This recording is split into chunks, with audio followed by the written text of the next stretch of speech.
towns across America, but you start the book in Seoul.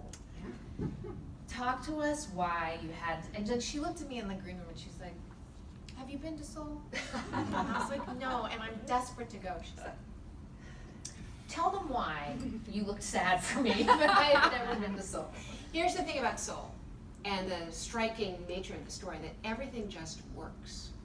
Transit works beautifully, but this is a story about communications capacity. Koreans are impatient. They want things to be working immediately, and they don't want to wait.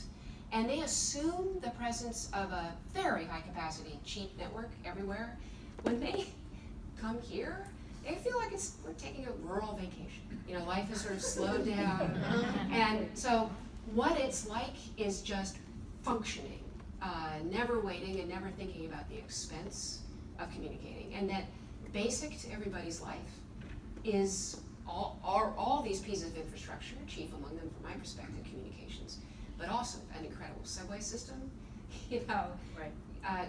Great looking city, all these things are happening at once. And they address, it's a very small market, really, it's just 15 to 16 million people there in South Korea.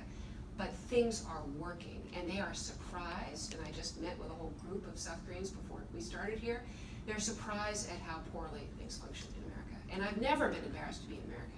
But this country's not, in fact, as exceptional as we think it is. Can I just get you to spell out though, because I was talking to Elise who at NPR, and she lives in Seoul, and I was like, so what does it mean on a daily basis that things work or that you're connected? She's like, I watch so many movies on the subway. I was like, all right, that's great that you can download it. Like, she's like, it takes 3 seconds to download a movie. Yeah. But on a more infrastructural basis, on a more systemic basis, how does that translate into making a city function or a society function?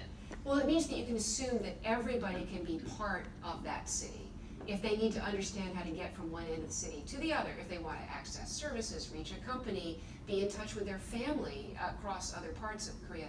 There's never any interruption with that. That's what I mean by it works. There's a digital layer of life everywhere. It's not separated. You're not online or offline. You're just living. And that is a very different feeling than we have here, where it feels like a luxury, that you sort of reach out for connectivity, not that it's just there. Yeah, I've never heard the term. You say there's very little patience for, they only want zero latency. Yeah. I was like, zero latency, that's also a good name for like a thriller, don't you think? Like, Latency sounds slightly edgy too. yeah, definitely. Yeah. So zero latency meaning like, it's almost like you don't think about your technology all the time. Right. There's no buffer, there's no nothing. There's no spinning wheel, none of that.